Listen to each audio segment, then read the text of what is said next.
سب بولیے رضی اللہ تعالی۔ عمر فاروق رضی اللہ تعالیٰ عنہ کا مبارک زمانہ ہے۔ حضرت عمر نے فوج بھیجی ایران کے حکمران کے ساتھ جہاد کرنے۔ ایران کے بادشاہ نے 2 عیسائی جاسوس بھیجے، کہنے لگا ذرا پتہ تو کرو مسلمانوں کا راز کا طریقہ کیا ہے، میں صف بندی کراتا ہوں۔ وہ ساری رات صف بندی کراتا رہا۔ 2 جاسوس آئے مسلمانوں کی معلومات کرنے۔ معلومات کر کے جب واپس گئے تو حضرت عمر فاروق رضی اللہ تعالیٰ عنہ کے سپاہیوں کو دیکھا، غور سے پلٹے۔ تو بادشاہ کہنے لگا کیا حال دیکھ کے آئے ہو؟ کہنے لگا سارے مسلح پہ بیٹھے ہوئے ہیں، جتنے گھنٹے ہم وہاں رہے ہیں مجاہدین مسلح پہ رہے ہیں، یوں لگتا ہے جیسے ان کا دنیا داری سے کوئی تعلق۔ اور کہنے لگے بادشاہ کوئی ایسی طاقت ہے جس کو وہ بلا رہے تھے، کوئی ایسی قوت ہے جس کو وہ پکار رہے تھے۔ ہمیں بھی وہاں کھڑے ہو کے محسوس ہوتا تھا کہ ہاں کوئی ہے جو آ جائے گا ان کی مدد کے لیے، کوئی ہے جو پہنچے گا ان کی مدد کرے گا۔ ایران کا بادشاہ کہنے لگا مجھے سمجھ آ گئی ہے، وہ جسم کی طاقت سے ہی نہیں لڑتے، وہ کوئی غیبی طاقت ہے جس سے وہ لڑتے ہیں۔ بھائی وہ غیبی طاقت بھی تو ہمارے پاس ہم نے ناراض کر لیا نا، وہ بھی تو نہیں نا، مسجد کا رخ بھی تو کوئی نہیں۔ اور میں نے پچھلے جمعے بھی کہا تھا، پھر کہتا ہوں، وہن ہو گیا امت کو۔ نبی پاک نے فرمایا امت کو وہ کیا ہے، دنیا سے محبت ہو گئی ہے، موت سے کراہت ہو گئی، وہن ہے۔ صحابہ کرام کو موت سے بڑا پیار تھا، موت سے بڑی محبت کر، ہماری طرح نہیں۔ وہ کہتے تھے مریں گے تو منو مٹی، تو وہاں ٹھیک ہے عذاب قبر حق ہے، لیکن میں کہا کرتا ہوں سالوں کے بعد جو پردیس سے ماں کے پاس آئے، ماں اسے عذاب نہیں دیتی، اس کا ماتھا چوما کرتی ہے۔ اور بھائی جو رب کریم کی بارگاہ میں جائے گا تیرا کیا خیال ہے، گل سڑ جائے گا؟ مدینے والے حبیب نے فرمایا قبر المومن روضۃ من ریاض الجنہ، فرمایا میرا مومن جب قبر میں جاتا ہے تو اللہ جنت کے سارے دروازے کھول دیتا ہے، وہ تو اللہ کی رحمت میں پہنچتا ہے۔ کون کہتا ہے مومن مر گئے، وہ تو قید سے چھوٹے اپنے گھر گئے۔ کون کہتا ہے قبر میں عذاب ہے تو صرف عذاب ہی ہے، ہاں مجرم کو سزا ملے گی، لیکن مومن ہمیشہ جہنم میں، وہ بالآخر جنت میں جائے گا، بالآخر جنت میں جائے گا۔ اور کسی درویش نے بات کی، وہ کر کے چلے گئے، بر کمال ہی کر گئے، کہنے لگے دوزخ میں میں تو کیا، میرا سایہ نہ جائے گا، کیونکہ رسول پاک سے دیکھا نہ جائے گا۔ نبی پاک سید عالم علیہ السلام کے غلام تو دیکھو نا، ساری زندگی عمر فاروق، بخاری پڑھو تو صحیح، ساری زندگی عمر ہر نماز کے بعد کہتے تھے اللہم ارزقنا شہادت فی سبیلک، اللہ بسترے پہ موت نہ دینا، موت مجھے شہادت کی دینا۔ حضرت سیدنا مولا علی شیر خدا کرم اللہ تعالیٰ وجہ الکریم ساری زندگی کہتے رہے اللہ، علی نے میدان میں عمر گزاری ہے، اسے شہادت کی موت عطا فرما۔ وہ بھائی یہ تو شہادتیں مانگنے والے۔ حضرت امام حسین میدان کربلا میں کھڑے تھے، شمر کہنے لگا حسین تیری چاروں جانب موت ہے، تو آپ فرمانے لگے تجھے ابھی ہمارا پتہ ہی نہیں، موت سے تو ہمارا پیار چلتا ہے۔ اور فرمایا یہ شہادت تو ہمارا پیچھا کرتی ہے، پہنچ جاتی ہے جہاں ہم ہوتے ہیں، موت سے ڈرا رہا ہے۔ مسلمان کا مرنے کو دل نہیں کرتا، ورنہ وہ اتنی بڑی کوٹھی میں کون رہے گا؟ مرنے کو دل اس لیے نہیں کرتا کہ وہ جو 6 کروڑ 10 کروڑ ڈالر لوٹ کے رکھے ہیں، مر گئے تو کھائے گا کون؟ وہ فقیر فاقہ مست تھے، ان کا گھر ہی کوئی نہیں تھا، ان کے بینک بیلنس ہی کوئی نہیں تھے، وہ کہتے تھے گھر ہمارا ہے وہ جو ہمارے رب نے تیار کیا ہوا ہے، ہمارا بینک بیلنس ہے وہ جو ہمیں جنت میں جا کے ملے گا۔ ان کا تو یہ کھاتا ہی کوئی نہیں تھا، اس لیے وہ شہادت کی۔ حضرت عمر بن جموع رضی اللہ تعالیٰ عنہ میدان احد میں 4 بیٹے لے کے آئے۔ کتنے بیٹے؟ بول کے بتائے۔ 4 بیٹے لے کے عمر بن جموع آئے، اور خود ایک ٹانگ سے لنگڑے سے آپ بھی ہیں، ٹانگ چھوٹی ہے۔ حضور کے سامنے کھڑے ہوئے کہا محبوبہ میرے 4 ہی تھے، میں 4 لے آیا ہوں، قبول کر لیں۔ تو حضور نے فرمایا تو کیوں تلوار اوڑے آیا ہے، یہ تو نے کیوں گلے میں اسلحہ ڈالا ہوا ہے؟ کہا یا رسول اللہ میں نے بھی تو جانا ہے نا۔ تو حضور نے فرمایا 4 بیٹے جو ہیں۔ تو حضرت عمر بن جموع نے بات کی، صحابہ کہتے ہیں ہم لبوں سے مسکرا رہے تھے، آنکھوں سے رو رہے تھے، کیا عجیب انداز ہے۔ حضور نے فرمایا عمر 4 بیٹے جو آ گئے تو تو رہنے دے۔ حضرت عمر رو پڑے، کہنے لگے محبوبہ کیا لنگڑے جنت میں نہیں جائیں گے؟ کیا حضور میں لنگڑا ہوں تو میرے لیے جنت کوئی نہیں؟ میرے حبیب پاک سید عالم صلی اللہ علیہ وسلم نے فرمایا عمر تو ضرور جنت میں جائے گا۔ کہا محبوبہ پھر بچے بعد میں جائیں گے، میں پہلے میدان میں جاؤں گا۔ ایک بی بی 4 بیٹے لے کے آئی احد میں، کہا محبوبہ کل کمائی تھی میں لے آئی ہوں، میرے پاس کوئی اور شے ہوتی تو میں بچا کے نہ رکھتی، بیٹے دے کے نا حاضری لگوا کے تو واپس دروازے پہ لے گئی۔ تو حضرت سیدنا عبداللہ ابن عمر فرماتے ہیں بی بی بول رہی تھی تو میرا جذبہ جہاد بڑھ رہا تھا، اپنے بیٹوں کو کہنے لگی میں تمہیں حضور کے پاس چھوڑ کے جا رہی ہوں، جب تم میدان میں گرو گے تو میں تمہیں دیکھنے آؤں گی، دیکھنا تمہاری پشت پہ کوئی زخم نظر نہ آئے، جتنے تیر کھانے ہوئے سینے پہ کھانا، جتنے تلواروں کے نیزوں کے زخم برداشت کرنے ہوئے یہاں کھانا، پشت پہ زخم نظر نہ آئے۔ حضرت عبداللہ ابن عمر فرماتے ہو بی بی کی گفتگو میرا جذبہ جہاد بڑھا رہی تھی۔ ایک بی بی 3 سال کا 4 سال کا بیٹا لیے رو رہی ہے، احد کا دن ہے، سہیلیاں پوچھتی ہیں تو کیوں روتی ہے؟ وہ کہتی ہے دیکھو میرا خاوند بھی بدر میں شہید ہو گیا، بھائی اور باپ بھی، دل کرتا ہے کوئی جوان بیٹا ہوتا تو آج مصطفیٰ کے ساتھ اسے ہی بھیج دیتی، کوئی جوان میرے پاس ہے ہی 3 سال کا تو کیا کروں، 3-4 سال کا بچہ کیا کرے گا؟ پتہ نہیں کیا دلیل آئی، اچانک اٹھی، بیٹے کو سینے سے لگایا، کپڑا ڈالا، مسجد نبوی پہنچ گئی۔ حضرت بلال کہتے ہیں مجھے ملی، کہنے لگی بلال مجھے پتہ ہے حضور تیاری کرا رہے ہیں جنگ کی، پر 2 منٹ اگر میری ملاقات ہو جائے۔ بلال حبشی کہنے لگے حضور ہم ایک بی بی ضد کر رہی ہے۔ حضور باہر آئے، کہنے لگی حضور میں فلاں کی بیٹی، فلاں کی بہن، فلاں کی بیوہ ہوں، میں نے بدر میں 3 شہید دیے ہیں، اب میرے پاس یہ 3 سال کا لال ہی بچا ہے، بڑا فخر ہے میرا، لوگ مجھے شہید کی بیوہ، شہید کی بیٹی، شہید کی بہن کرتے، دل کرتا ہے شہید کی اماں بھی کہیں جاؤں تو میرا بیٹا لے لیں۔ سیدنا بلال کہتے ہیں حضور مسکرائے، کہنے لگے یہ 3 سال کا نونہال کیا کرے گا؟ کہتے ہیں اماں کا عجیب جذبہ ہے۔ کہنے لگی محبوبہ سنا ہے اسلحہ بھی تھوڑا ہی ہے، ڈھالیں زیادہ کوئی نہیں، میرا بیٹا ساتھ رکھ لیں، جب آپ کی طرف کوئی تیر آیا نا تو میرا بیٹا ڈھال کے اس کو ڈھال بنا کے آگے کر دینا۔ محبوبہ ڈھال تو بن ہی سکتا ہے نا۔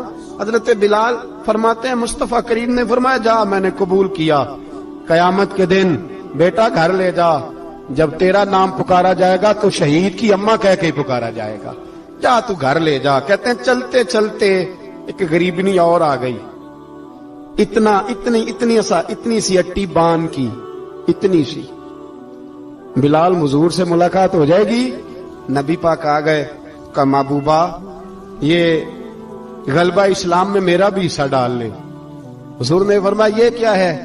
کہنے لگے حضور خامد فوت ہو گیا، اولاد اللہ نے بے نیازی سے دی نہیں، سویرے چرخہ کاٹ کے رزق حلال کھاتی ہوں، میرے پاس نا یہ اتنا سا بان ہے، ایک گھوڑے کی لگام بن جائے گی، محبوبہ حصہ تو ڈال جائے گا نا دین کے لیے، میری قبولیت ہو جائے گی۔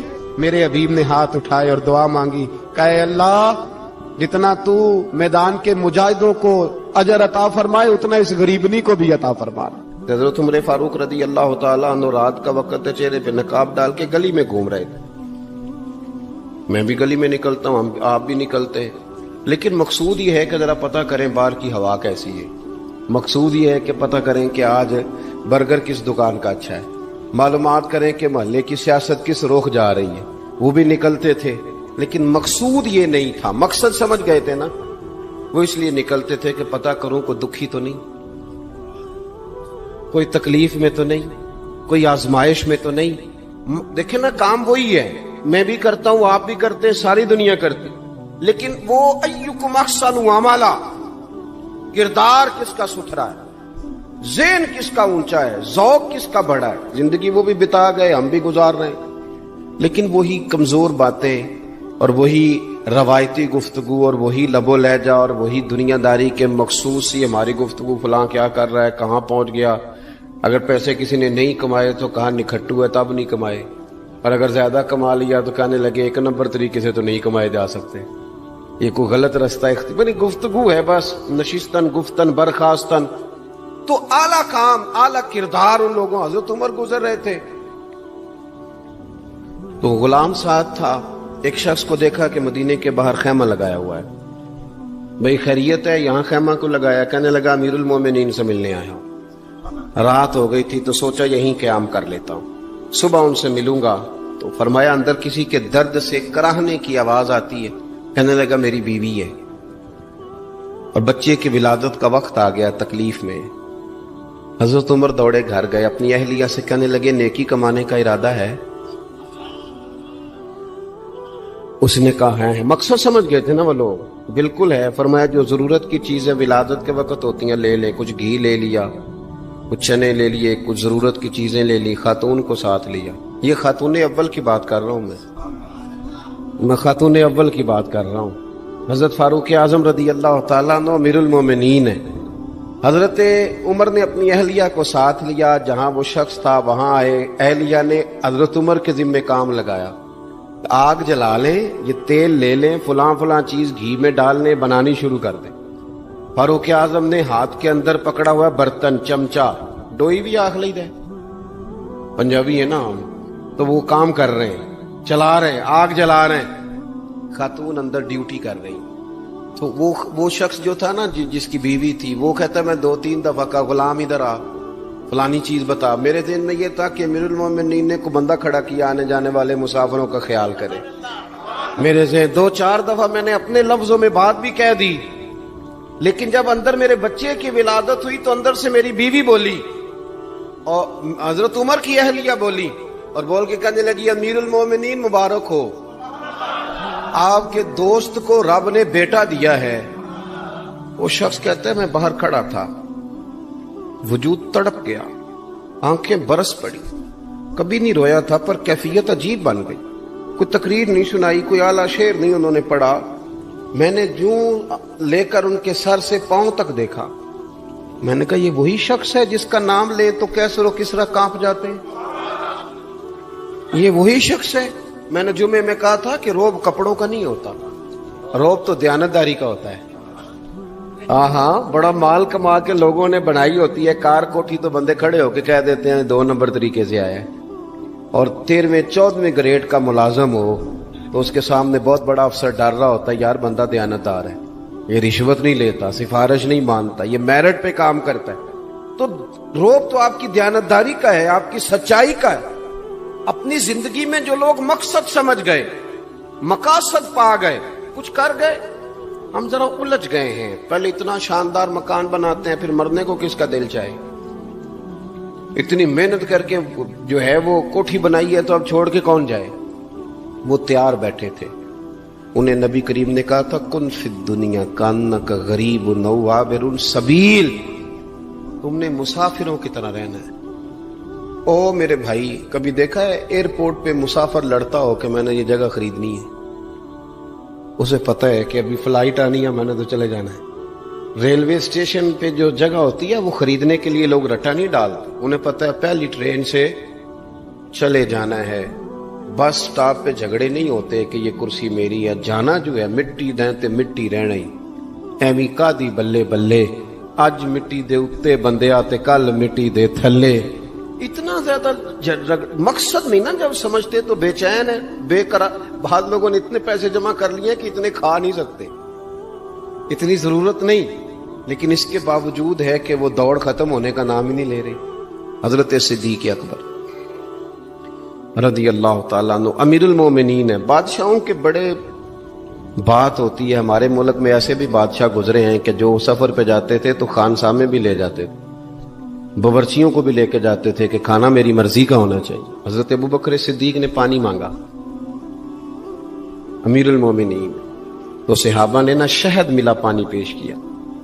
کوئی اتنی لمبی بات تو نہیں، لیکن صدیق اکبر رو ہی پڑے، اور اتنا روئے کہ ہجکیاں بن گئیں۔ لوگ کہتے ہیں پتہ نہیں تھا کس بات پہ رو رہے ہیں، پر ہم بھی رو پڑے۔ حضور آپ کیوں روتے ہیں؟ تو آپ فرمانے لگے یار مجھے آسانیوں میں مبتلا کرنے لگے ہو، مجھے ان دنیا کی لذات میں الجھانے لگے ہو۔ میں حضور کی بارگاہ میں بیٹھا تھا تو اللہ کے رسول فرما رہے تھے پیچھے ہٹ جا، پیچھے ہٹ جا، پیچھے ہٹ جا۔ میں نے پوچھا حضور آپ کس کو کہہ رہے ہیں؟ تو حضور فرمانے لگے دنیا میرے پاس آئی تھی، وہ قریب کرنا چاہتی تھی مجھے، تو میں نے اسے کہا پیچھے ہٹ جا، میرے نیڑے نہ آنا، دور ہٹ جا۔ تو ہٹ تو گئی ہے، پر جاتی دفعہ کہہ گئی ہے سونیا آپ تو بچ گئے ہیں، پر آپ کے بعد والے کیسے بچیں گے؟ تو مجھے سینے سے لگا لیں، گلے سے لگا لیں، مقصد اپنا سمجھیں، اعمال کا حسن پیدا کریں۔ اگر انسان کا مقصود مال کمانا ہے تو اگر مال مل گیا تو اس کے بعد پھر کیا کرے گا؟ کسی نے طے کر لیا تھا کہ بہت بڑی گاڑی اور بہت بڑا بنگلہ مجھے چاہیے، تو وہ بنگلہ اسے مل گیا، گاڑی آ گئی۔ اب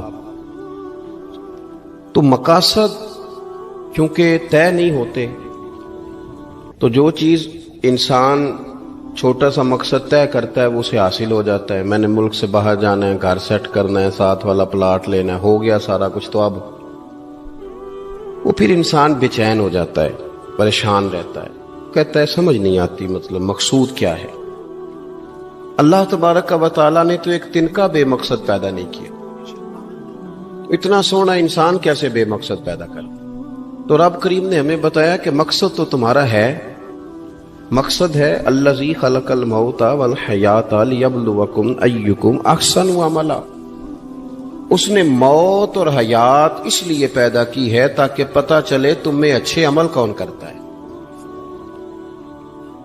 تم کس قدر زیادہ اپنے رب کی عبادت کرتے ہو، کس قدر زیادہ حسن اخلاق کا مظاہرہ کرتے ہو، کس قدر زیادہ لوگوں کی خدمت کرتے ہو، کس قدر زیادہ تم دین کی تبلیغ میں، اشاعت میں، ابلاغ میں، ترویج میں کردار ادا کرتے ہو۔ با مقصد تمہیں بنایا، با مقصد اچھا ترین عمل تم میں سے کون کرتا ہے، اس لیے موت اور حیات پیدا کی تھی کہ تم نے ستھرے سے ستھرے اعمال، بہتر سے بہتر کردار، اعلیٰ سے اعلیٰ تمہارا انداز زندگی۔ دیکھیں ہم نے لوگوں کے ساتھ مل کے رہنا ہوتا ہے، بہت ساری چیزیں ایسی ہوتی ہیں کہ جو تکلیف کا سامان بنتی ہیں۔ اب انہی لوگوں کے ساتھ اللہ نے ہمیں مل کے رہنے کا حکم دیا، ان کے حقوق ادا کرنے کا حکم دیا، تو ساتھ ساتھ نا درگزر کا بھی کہا، معافی کا بھی کہا۔ جب انسان معافی کر دینے والا ہو جاتا ہے، درگزر والا ہو جاتا ہے، تو پھر وہ بڑا ہو جاتا ہے، بڑے دل والا ہو جاتا ہے، بڑے حوصلے والا ہو جاتا ہے، بڑے ضرب والا ہو جاتا ہے، اس کی زندگی حسین ہوتی۔ تو یہاں آئے تھے کچھ کام کرنے، وہ جو ہم نے مقصود بنائے تھے نا، مطلب اچھے کپڑے، اچھی دنیا داری، اچھی گاڑی، اچھا موبائل سیٹ، وہ چونکہ مقصود نہیں تھا تو ان چیزوں کے حصول کے باوجود بھی لوگ پریشان ہیں۔ مقصود یہ تھا کہ بہترین عمل، سونا عمل، اعلیٰ ترین عمل، میرے رسول پاک صلی اللہ علیہ وسلم کے غلاموں نے نا وہ عمل کر کے دکھایا۔ اعلیٰ ترین مزاج رکھتے تھے اور اعلیٰ ترین خدمت، یعنی لوگ ان کا کردار دیکھ کے نا، کردار اور عمل دیکھ کے، ہم تو لمبی تقریریں کرتے ہیں، باتیں کرتے ہیں، بڑا کچھ بتانا پڑتا ہے، لیکن وہ بس تھوڑا سا نا لوگ ان کے پاس اٹھتے بیٹھتے تھے، آتے جاتے تھے۔ اتنی دوڑ ہے کہ آگے بڑھ کے اور لینا ہے، اور لینا ہے، عالم مزید کا رٹا، وہ سمجھ گئے، ہم نا اڑے ہوئے۔ بہت سارے لوگ ایسے ہیں جنہیں صحیح بات کا پتہ چل گیا ہے، وہ فیصلہ کرنے میں دیر کر رہے ہیں، انہیں سمجھ آ گئی ہے کہ بہتر یہی ہے کہ میں وقت پہ مسجد آیا کروں، انہیں سمجھ آ گئی ہے بہتر یہ ہے کہ سویرے اٹھ کے نا واٹس ایپ بعد میں دیکھوں، پہلے قرآن پاک کی زیارت کر لیا کروں۔ سمجھ انہیں ہے، سمجھ ہے کہ باتیں زیادہ کرنے سے بہتر ہے درود و سلام زیادہ پڑھا جائے، پتہ انہیں ہے، وہ فیصلہ ہی نہیں کر رہے، ارادہ نہیں بنا رہے، توجہ نہیں کر رہے۔ جب بہت زیادہ بندہ دنیا داری میں الجھ جاتا ہے نا، بہت زیادہ، آسانیاں تو بندے کو جینے نہیں دیتی۔ پہلے انسان کہتا ہے کہ موٹر سائیکل ہو جائے نا تو چلو سفر آسان ہوگا، پھر موٹر سائیکل کہتا ہے ٹائر 2 ہیں، 4 ٹائروں والی ہو نا، چلو مہران ہی ہو جائے خیر ہے، لیکن مہران میں بیٹھتے ہی اسے خیال آتا ہے کہ اس کی تو سیٹیں تنگ ہیں، پھر اس سے بڑی گاڑی چاہیے۔ یہ روز دوڑ ہے، بانج فقیروں کسے نہیں ماریا، اے ہوئی چور اندر دا، یہ دوڑ ہے، یہ ختم۔ حضرت ابوبکر صدیق رضی اللہ تعالیٰ عنہ امیر تھے، ہمیں تو نا جی ایک سے ایک کھانا، اور آج یہ نہیں کھانا، آج میری مرضی کا کھانا، یہ میری مرضی کا، یہ میرے بچے کی مرضی کا، یہ فلانے کی مرضی کا، وہ خواہشات کا انبار۔ اور نفس بچے کی طرح ہوتا ہے، ایک خواہش پوری کرو تو فوراً ہی دوسری بھی بتا دیتا ہے، دوسری پوری کرو تو تیسری کی بھی خبر دے دیتا ہے۔ ہم نا چونکہ الجھ جاتے ہیں، پھر وہ الجھاؤ ہمیں باہر نہیں نکلنے دیتا۔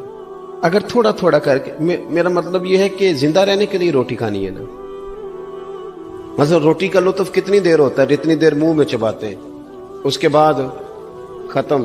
تو کپڑا تو پہننا تھا بدن چھپانے کے لیے، اس میں وہ کدھر سے آ گئی ساری کہانیاں جو آج بن گئی. اور اتنے میں نے عجیب و غریب نظام دیکھا ہے کہ نوجوان ہے، اچھا بھلا سیاںا آدمی، کپڑے اس نے تازے سلوائے ہیں اور 99 لوگوں نے کہا ہے صحیح لگ رہا ہے، تو صرف ایک نے کہا نہیں ٹھیک لگ رہا. وہ پریشان ہو جاتا ہے، کہتا ہے اس کا کچھ کروں. کیوں؟ اس لیے کہ یہی سارا مقصود سمجھ لیا ہے، کپڑے پہننا، اسی میں الجھ جانا. میں اکثر دوستوں سے کہتا ہوں میں خود کسی دوسرے کی بات نہیں کرتا، بہت زیادہ عمر نہیں میری، میں خود جایا کرتا تھا. شادی کوئی آ گئی تو 2-3 دن پہلے ابا جی کہتے تھے پرانے جوتے کچھ گنڈوا لا، کچھ پالش کرا لا، توڑے میں ڈال کے جانا موچی کے پاس، اس نے کچھ سیٹ کر دینے. اب کہاں رہ گیا جی یہ کام؟ چھٹی نہیں ہو گئی. اب کون سا ایسا سلسلہ ہے؟ وہ جو کہیں سے کپڑا تھوڑا پھٹ جاتا تھا نا تو اماں اس کو اس طرح پیوند کراتی تھی کہ ڈیزائن بھی بن جاتا تھا اور کام بھی چل جاتا. کدھر گیا وہ دور؟ لیکن تکلیف دیکھ لیں آج پہلے سے زیادہ ہے، لڑائی پہلے سے زیادہ ہے، آزمائش پہلے سے زیادہ ہے. کیوں؟ جتنی بھی خواہشات آپ بڑھاتے جائیں گے نا مقصد فوت ہوتا جائے گا. جتنی بھی مقصود سفر کرنا ہے، گاڑی دکھانا تو مقصود نہیں نا، لیکن ہمیں وہ والی گاڑی چاہیے کہ لوگ ایک دفعہ انگلی منہ میں ڈالیں کہ وہ اس گاڑی پہ بیٹھا ہوا ہے. ہم مقصد سے پیچھے ہٹیں گے جب پھر تکلیف میں آئیں گے، پھر آزمائش. زندگی میں ہم نے جو چیزیں مینج کی ہیں وہ ساری دوسروں کے لیے، ہمارے لیے کوئی شے بھی نہیں. ولیمے پہ گئے تاکہ برادری راضی ہو جائے، تعزیت کے لیے گئے تاکہ محلہ راضی ہو جائے، فلانا کام کیا تاکہ لوگ جو ہیں وہ میرے حق میں ہو جائیں. ساری زندگی دوسروں کے لیے جی کے گزار دی، اور آپ نے 99 نیکیاں کی، ایک خامی آئی تو لوگ تو وہ تھے جو پھر بگڑ گئے. بہتر نہیں بندہ رب کو ہی راضی کرے. واللہ ورسولہ احق ان یرضوا، اللہ اور اس کے رسول کا زیادہ حق ہے کہ انہیں راضی کیا جائے، ان کا زیادہ حق. اپنی زندگی میں معاملات کو ترتیب دیں، ایک مخصوص ذہن بنائیں. اتنا سویرے قرآن شریف پڑھنا ہے، اتنا درود پاک، اور یہ راز ہو ہمارا اور ہمارے رب کا، یہ راز ہو. اتنی دیر مصلی پہ بیٹھنا ہے. میرے ایک دوست ہیں ڈاکٹر صاحب، میں بیٹھا تھا تو وہ ایک شخص کو کہہ رہے تھے تیرے دل میں کچھ باتیں ہیں نکال دے تاکہ تیری ٹینشن ریلیز ہو جائے، تیری صحت ٹھیک ہو جائے گی. تو بندہ کہہ رہا تھا اچھا ٹھیک ہے ڈاکٹر صاحب. تو میں نے کہا کہ اگر آپ اجازت دیں تو ایک بات میں بھی کر لوں. نے کہا آپ بھی کر لیں. تو میں نے کہا ڈاکٹر صاحب کچھ دکھ بڑے ذاتی اور نجی ہوتے ہیں، بندہ کسی کے سامنے کہہ ہی نہیں سکتا، بڑے ذاتی قسم کے ہوتے ہیں. وہ آپ کسی کے سامنے اتنا مرضی کوئی قریبی ہو، وہ بندے کی اپنی اندر کی کچھ ایسی تکلیفیں ہوتی ہیں اندر کی. آزم گنڈاں دے وچ گنڈاں 10 کیڑی کھولا، بڑے مسئلے ہوتے ہیں، آپ کیسے بیان کر سکتے ہیں؟ سوال ہی نہیں پیدا ہوتا. تو کہنے لگا پیر صاحب حال تو ہوگا نا. میں نے کہا بالکل ہے. ہمیں ہمارے دین نے دعا سکھائی ہے، جو کسی سے نہیں کہہ سکتے وہ اپنے رب سے کہہ دو. اللہ کے حضور عرض کر دو، کشکول طلب دراز کر کے کہہ دو مالک یہاں پریشان ہوں. وہ بڑا کریم ہے، عطا بھی کرے گا اور پردہ پوشی بھی فرمائے گا. اپنے اللہ کے ساتھ اپنا تعلق مضبوط کریں. اپنی زندگی میں حسن اعمال کا پیدا کریں، اعمال کا، کہانیوں کا نہیں، باتوں کا نہیں، تصویروں کا نہیں، نئی سے نئی پکچر کا نہیں، اعمال کا. اور خوبصورت ترین طریقہ ہو. دیکھیں نا مشکل سے بھی تو نماز پڑھنی ہے نا. سویرے ابا بڑے غصے میں تھے تو پھر مجھے اٹھنا ہی پڑا، تو اس طرح بھی تو پڑھنی ہے. تو اگر بندہ ذوق سے اٹھے اور ذرا سونا کر کے وضو کرے اور ذرا صحیح کر کے مصلی بچھائے اور سجدہ کرے تو ذرا ذوق سے کرے. مجھے سوز دے، مجھے ساز دے، مجھے نیم شب کا نیاز دے، دم سجدہ خود کو میں توڑ دوں، مجھے ایسا ذوق نماز دے. اس ذوق کے ساتھ آگے بڑھے. مقاصد جب بندہ سمجھ جاتا ہے نا، مقاصد، پھر اس کے لیے آسانی ہوتی ہے. میں نے عرض کیا تھا زیادہ باتیں نہیں کرنی، مقصود تو ایک پیغام دینا ہے. اب ہم نے جانے والوں کے لیے کیا کرنا ہے؟ ایک تو یہ کہ اپنا مقصد ٹھیک کرنا ہے کہ جو رخصت ہو گئے اپنے بزرگوں کو نا یاد رکھیں. اصل کام ہے ان کو کھول کے بتائیے. سال کے بعد ختم بڑی اچھی بات ہے، سسماہی ششماہی سیماہی سب ٹھیک ہے، ان کو یاد رکھیں. حضور نہ یاد رکھتے تھے، اپنی والدہ کا ذکر کرتے تھے، اپنے والد کی بات کرتے تھے، اپنے دادا کا ذکر کرتے تھے. اپنے جانے سیدہ خدیجہ الکبریٰ رضی اللہ تعالیٰ عنہ وصال کر گئیں تو حضرت عائشہ کہتی ہیں حضور اکثر گھر میں ان کا ذکر کرتے. اپنے بزرگوں کو یاد رکھیں، ان کا ذکر کریں. ان کو نا والد کے لیے نا والد ہونا شرط ہے، پی ایچ ڈی ہونا شرط نہیں.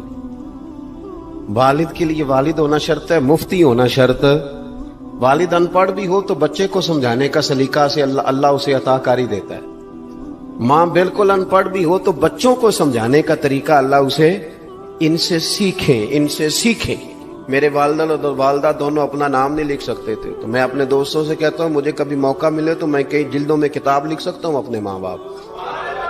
اس لیے کہ وہ جو ہمیں سکھا گئے، جو بتا گئے، وہ انہی کا خاصہ تھا.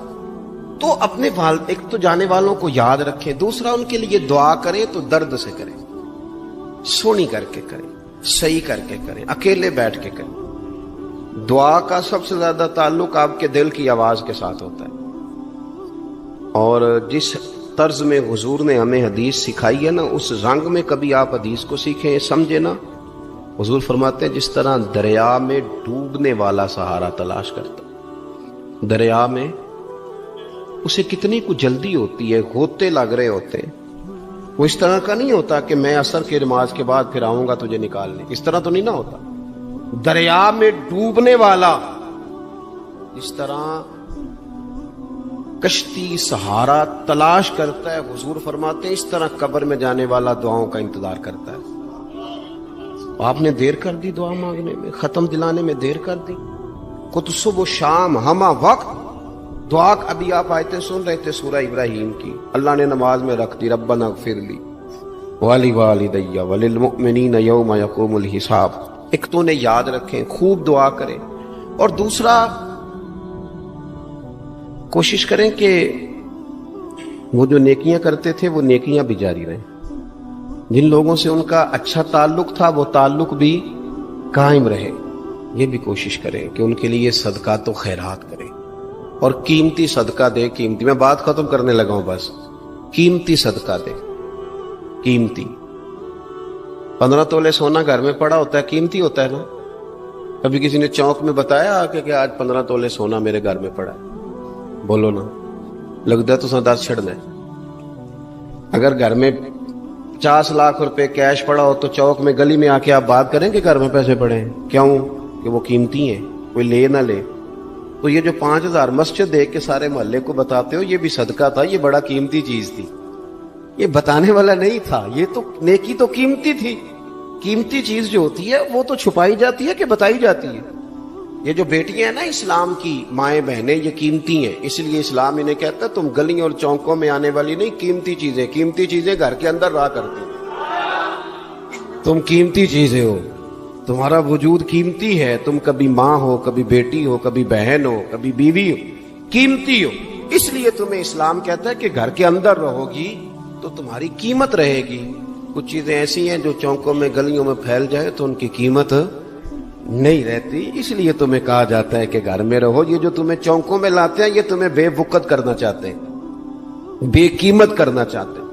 انسان تھوڑی دیر کے لیے، اگر تھوڑی دیر کے لیے غور کرے تو بڑے بڑے جانور انسان سے بڑے طاقتور ہیں، لیکن اللہ نے ان کی نکیل انسان کے ہاتھ میں تھما دی. اتنا بڑا جہاز ہے، ٹنوں وزن لے کے چل رہا ہے. انسان کے بس کی بات نہیں کہ وہ کئی لوگ لگ کے بھی اس کو اٹھا سکیں، لیکن اللہ نے اس کے قبضہ و اختیار میں کر دیا ہے. فرمایا هو الذی خلق لکم ما فی الارض جمیعا، زمین میں جو کچھ ہے سارا تیرے لیے بنایا ہے، آسمان میں جو ہے سارا تیرے لیے بنایا ہے. وما خلقت الجن والانس الا لیعبدون، فرمایا کل کائنات میں نے تیرے لیے بنائی ہے اور تجھے میں نے اپنی عبادت کے لیے پیدا فرمایا ہے. تو جنوں اور انسانوں کو اللہ نے اپنی عبادت کے لیے تخلیق فرمایا. مقصد زندگی، مقصد تخلیق، دنیا میں آنے کا مقصد اولین اور مقصد آخرین اللہ کی عبادت، اللہ کی معرفت، اللہ کی طرف توجہ، اللہ کی طرف رجوع. یہی ایک مقصد تھا انسان کے آنے کا. اسی کو قرآن نے بیان کیا تھا. اپنے اپنے مقاصد. درود شریف پڑھنے والے بلند صلاۃ و سلام علیک یا سید یا رسول اللہ. اپنے اپنے مقاصد، اپنے اپنے معاملات کو ہم نے ترتیب دے لیا ہے. صبح سے شام تک کے معاملات سارے کے سارے ہمارے ذاتی، نجی، اور ہمارے اپنے بنائے ہوئے مقاصد کے تحت گزر رہے ہیں۔ حالانکہ رب کریم نے فرمایا کہ انسان، میں نے تجھے اپنی عبادت کے لیے بنایا ہے، اپنے لیے تجھے بنایا ہے، تو میری بارگاہ میں سجدہ ریز ہو، تو میری بارگاہ کی طرف توجہ کرے، تو میرے لیے تسبیح پڑھے، تو تحلیل کے جملے بولے، تو تکبیر کہے، تو میرے محبوب پہ نازل ہونے والے قرآن کی تلاوت کرے۔ تجھے تو اس لیے بنایا تھا۔ عبادت کا معنی یاد رکھیے گا، عبادت کا معنی فقط نماز پڑھنا نہیں، عبادت کا معنی صرف نماز پڑھنا نہیں، نماز عبادت کا ایک جز ہے، نماز عبادت کا ایک حصہ ہے۔ عبادت نماز پڑھنے کا نام نہیں، عبادت روزہ رکھنے کا نام نہیں، عبادت صرف اور صرف حج کرنے کا نام نہیں، فقط ذکر فکر کرنا عبادت نہیں، بلکہ اللہ کا حکم ماننے کا نام عبادت ہے۔ خدا رسول کی بات ماننے کا نام عبادت ہے۔ جہاں جانے کا خدا حکم دے وہاں چلے جاؤ، یہ عبادت ہے۔ جہاں جانے سے منع کر دے وہاں کبھی نہ جاؤ، یہ عبادت ہے۔ اگر نماز پڑھنے کا نام ہی عبادت ہوتا تو پھر فجر کی فجر کے وقت کیوں پڑھنی پڑتی، پھر ظہر میں ہی کیوں فرض ہوتی، پھر عصر کا وقت مغرب میں جا کے کیوں نہ شروع کیا جاتا، پھر انسان کی مرضی تھی جب پڑھ لیتا۔ فرمایا نہیں، عبادت میری ہے، اصل میری اطاعت ہے۔ میں جب کہوں کہ یہ فجر کا وقت ہے تو تجھے فجر مان کے پڑھنا، جب کہوں ظہر کا وقت ہے تو ظہر مان کے۔ ہم نے عبادت کو مخصوص کر دیا، مسجد میں چلے جانا، نفل پڑھ لینا، کچھ دیر قرآن شریف پڑھ لینا، کچھ دیر اللہ کی عبادت کر لینا، کچھ دیر ذکر اذکار کر لینا، اس کا نام عبادت ہے۔ اور باہر نکل کے بے شک جھوٹ بولے، باہر نکل کے بے شک غیبت کرے، باہر نکلے اور کم تولے، باہر نکلے اور اپنی من مرضی کرے، تو یہ عبادت نہیں۔ اس لیے کہ ہم اس خدا کے ماننے والے ہیں جو صرف مسجد میں نہیں ہوتا، بلکہ جلوہ تیری ذات کا کو بکو ہے، میں جدھر دیکھتا ہوں ادھر تو ہی تو ہے۔ ہمارا خدا صرف مسجد میں نہیں ہے، اللہ ہر جگہ ہے۔ جے میں تینوں اندر جانا پھر مقید جانا، جے میں تینوں باہر سمجھا اندر کون سمانا، اندر بھی تویں باہر بھی تویں وچ بلا کون نمانا۔ اصل بات یہ ہے کہ جب خدا ہر جگہ ہے تو اللہ تبارک و تعالیٰ کا حکم ہر جگہ ماننا ہے، ہر جگہ اطاعت کرنی ہے، ہر لحاظ سے۔ رب کی بات ماننے کا نام عبادت ہے، اللہ کی، اس کے رسول الپاک صلی اللہ علیہ وسلم کی بات ماننے کا نام، توجہ ہے آپ کی میری بات پہ؟ عبادت کا مفہوم سمجھیے گا، عبادت کا مفہوم سمجھیے گا۔ ہمارا وہ دین نہیں جو پنڈتوں، جوگیوں، راہبوں کا مذہب ہے کہ جنگلوں میں نکل جاؤ، تسبیح لے لو، میں کھٹکتا ہوں دل عالم میں کانٹے کی طرح، اور تو فقط اللہ اللہ اللہ۔ یہ مذہب نہیں۔ ہمارا دین کہتا ہے مسجد میں بیٹھ کے جو ذکر کرے گا اسے بھی ثواب ملے گا، اور جو محنت کر کے کما کے بچوں کو کھلائے گا اسے بھی ثواب ملے گا۔ ہمارا دین یہ کہتا ہے جو مسجد میں بیٹھ کے قرآن پڑھے گا اسے بھی ثواب ملے گا، اور جو گلی میں پڑا ہوا کانٹا اٹھا دے گا اسے بھی اللہ اجر عطا فرمائے گا۔ اللہ کا حکم ماننا، اللہ کا حکم ماننے کا نام عبادت۔ محمود غزنوی کے پاس ہیرا ہے، محمود غزنوی کے بڑے غلام تھے تو ایک بڑا پیارا تھا اسے، آپ جانتے ہیں اس کا نام کیا تھا؟ ایاز محمود غزنوی کو بڑا تو حسد شروع ہو جاتا ہے ہر جگہ، اللہ ماشاءاللہ۔ لوگ کہنے لگے بادشاہ ہر وقت اسی کو پیار کرتا رہتا ہے، ہر وقت اسی کی طرف توجہ کرتا رہتا ہے۔ بادشاہ نے ایک دن آزمانا چاہا، اتنا ہیرا تھا، موٹا ہیرا بادشاہ کے پاس۔ بادشاہ نے ایک وزیر صاحب کو بلایا، کہا یہ اینٹ پکڑو، ہیرے پہ مارو، اسے توڑ دو۔ کہنے لگا بادشاہ بات تیری ٹھیک ہے پر بڑا قیمتی ہیرا ہے، کیوں تڑوا رہے ہیں آپ؟ مال خزانہ میں رکھ دیں، کام آئے گا، کسی نہ کسی جگہ پہ استعمال ہو جائے گا، آپ کیوں اس کو تڑوانے کی ضد کر رہے ہیں؟ بادشاہ سلامت نے کہا اچھا تم نے ٹھیک مشورہ دیا، میں ہی جذبات میں آ گیا تھا۔ ایک دوسرے آدمی کو بلایا، اس کو کہا یہ ہیرا توڑنا ہے۔ اس نے کہا بادشاہ مجھے لگتا ہے پوری دنیا میں اتنا موٹا ہیرا تیرے پاس ہے، کسی اور کے پاس نہیں ہوگا، یہ توڑنے کی چیز نہیں تجوری میں سنبھالنے کی چیز ہے، اسے سنبھال کے رکھ۔ تیسرے کو بلایا، چوتھے کو بلایا، جس کو بھی بلاتا رہا وہ بادشاہ کو سمجھاتا رہا، جس کو بلایا بادشاہ کو سمجھایا۔ ایاز کی باری آئی، کہا ایاز ادھر آ۔ توجہ ہے آپ کی؟ ایاز ادھر آ، یہ ہیرا تو توڑ دے. اس نے اینٹ پکڑی، زور سے ماری، ہیرا توڑ دیا. بادشاہ کہنے لگا بڑا بیوقوف ہے بھائی تو، یہ سارے میرے خیر خواہ تھے، مجھے سمجھاتے رہے اور تو نے خیال ہی نہیں کیا. میں بیوقوف تھا تو بھی ساتھ ہو گیا، توڑ ہی دیا. کہنے لگا بادشاہ غلطی ہو گئی، مجھ سے غلطی ہو گئی، مجھے نہیں توڑنا چاہیے. اس نے کہا اچھا چل چھوڑ، ایک بات بتا، تیرے سامنے جو سب مجھے مشورے دے رہے تھے تو نے کیوں نہیں دیا؟ میں نے تجھے کہا توڑ دے. کیا لفظ ایاز نے کہے، کمال کر دی. کہنے لگا بادشاہ میرے دل میں خیال آیا ہیرا ٹوٹتا ہے تو ٹوٹ جائے، میرے بادشاہ کا حکم نہیں ٹوٹنا چاہیے. یہ ٹوٹتا ہے تو ٹوٹ جائے، یہ کرچی کرچی ہوتا ہے تو ہو جائے، خزانہ خالی ہوتا ہے تو ہو جائے، لیکن میرے مالک کا حکم نہیں ٹوٹنا چاہیے. بادشاہ میں ہر چیز توڑ دوں گا پر میں تیرا حکم نہیں توڑ سکتا. بس دوستو یہی عبادت ہے، بلا مثال و بلا تشبیہ بات سمجھیے گا. جس نے خدا کا حکم توڑ دیا اس نے عبادت نہیں کی، اور جس نے خدا کا حکم اچھا آؤ نماز کے لیے. دکان کا وقت ہے، گاہک بھی زیادہ آ گئے ہیں، رش پڑ گیا ہے، اب تھوڑا وقت مشکل ہو جائے گا، ذرا تھوڑی دیر میں پڑھ لوں گا. ہیرا ٹوٹتا ہے تو ٹوٹ جائے، گاہک آنے کا سلسلہ ٹوٹتا ہے تو ٹوٹ جائے، روزی آنے کا سلسلہ ٹوٹتا ہے تو ٹوٹ جائے. مسلمانوں خدا کا حکم نہیں ٹوٹنا چاہیے، رسول اللہ کا فرمان نہیں ٹوٹنا چاہیے. میرے رسول پاک صلی اللہ تعالی علیہ وسلم کا اقبال نے کیا کہا؟ کہنے لگا اے طائر لاہوتی، اس رزق سے موت اچھی جس رزق سے آتی ہو پرواز میں کوتاہی. کہا خدا کا حکم نہ توڑ بیٹھنا. اور عبادت بھی جس کو اللہ کہہ دے وہ عبادت ہے. ایک بندہ زوال کے وقت نماز پڑھنے کھڑا ہو جائے تو ہو جائے گی، کیوں؟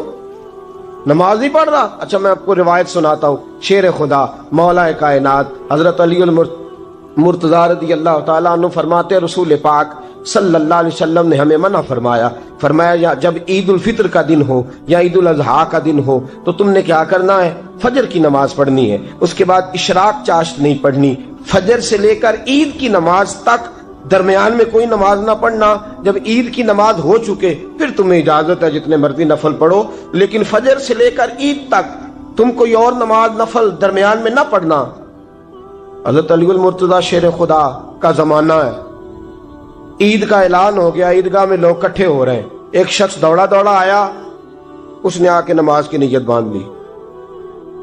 توجہ ہے آپ کی؟ میں نے کہا عبادت ہے خدا کا حکم ماننے کا نام. حضرت علی رضی اللہ تعالیٰ عنہ نے نماز کے بعد اس شخص کو بلایا، فرمایا ادھر آ، تجھے نہیں پتا کہ جب تک عید کی نماز نہیں ہوتی کوئی اور نفل نہیں پڑھیں گے؟ کہنے لگا جی میں نے نماز ہی پڑھی ہے، کوئی جرم کیا ہے؟ نماز پڑھی ہے نا، میں نے سجدہ کیا ہے، کوئی جرم ہے؟ حضرت علی نے تلوار نکال لی، فرمایا جو مصطفیٰ کی سنت توڑ کے نفل بھی پڑھے گا میں اس کا بھی سر قلم کر دوں گا، جو رسول پاک کے حکم کے خلاف عبادت بھی کرے گا اس کو بھی قتل کر دیا جائے گا. توبہ کر. یاد رکھیے گا عبادت خدا رسول کی بات ماننے کا نام ہے. آپ سویرے 8 بجے اٹھ کے کھڑے ہو جائیں کہ میں نے تو فجر پڑھنی ہے، فجر کا وقت 8 بجے نہیں ہوتا، وہ گزر گئی 4 بجے، 4:15 بجے ہو چکا. ایک شخص شام 7 بجے کھڑا ہو جائے کہے جی میں تو ظہر کی نماز 7 بجے پڑھا کروں گا، یہ کیسے ممکن ہے؟ اس کا وقت تو 2 بجے کے راؤنڈ اباؤٹ ہے، تجھے اسی وقت ادا کرنی. یاد رکھیے گا عزیز ساتھیو، عبادت اللہ کا حکم ماننے کا نام ہے، لیکن عبادت کی بہت بڑی جو ایک رکن ہے، عبادت کا بہت بڑا جو ایک جز ہے وہ نماز پڑھنا ہے، بہت بڑا جز. حضرت محمد بن ابی بکر حضرت صدیق اکبر کے صاحبزادے رضی اللہ تعالیٰ عنہ کیا فرماتے ہیں مسلمانوں بڑے نصیبوں والے ہو، بڑے نصیبوں والے ہو، تمہیں تو اللہ کی بارگاہ میں جانے کے لیے اجازت ہی نہیں لینی پڑتی، اللہ نے تمہارے لیے دروازہ ہی کھول دیا ہے. جب دل کیا، وضو کیا، نماز کی نیت باندھی، اللہ کے دروازے کھل گئے، اور بغیر کسی ترجمان کے تم نے اپنے رب سے بات کرنی شروع کر دی. عبادت ایسی نعمت ہے، اللہ کی بارگاہ میں کھڑے ہونا، سجدہ کرنا اتنی بڑی فضیلت کی بات ہے. یہ حدیث میرا خیال ہے آپ کو کبھی بھولنی نہیں چاہیے.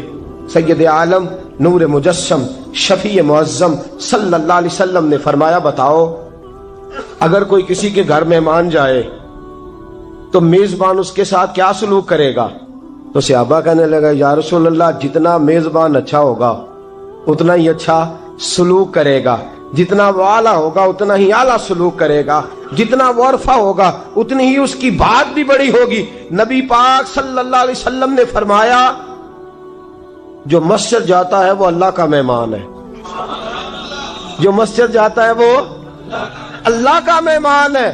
فرمایا میزبان کے ذمے ہے کہ مہمان کے اوپر رحمت کرے، کرم کرے۔ فرمایا جب تو مسجد جاتا ہے تو خدا بھی رحمتوں کے دروازے کھول دیتا ہے، اللہ تیرے لیے فضل کے دروازے کھول دیتا ہے۔ نبی پاک صلی اللہ تعالی علیہ وسلم نے فرمایا جب تو اپنے گھر سے مسجد جانے کے لیے ابھی نکلتا ہے، ابھی تو گیا نہیں، ابھی تو نکلا ہے، فرمایا تو نے سیدھا پیر اٹھایا ہے تو تیرا ایک درجہ بلند ہو گیا ہے، تو نے الٹا قدم اٹھایا ہے تو تیرا ایک گناہ معاف ہو گیا ہے۔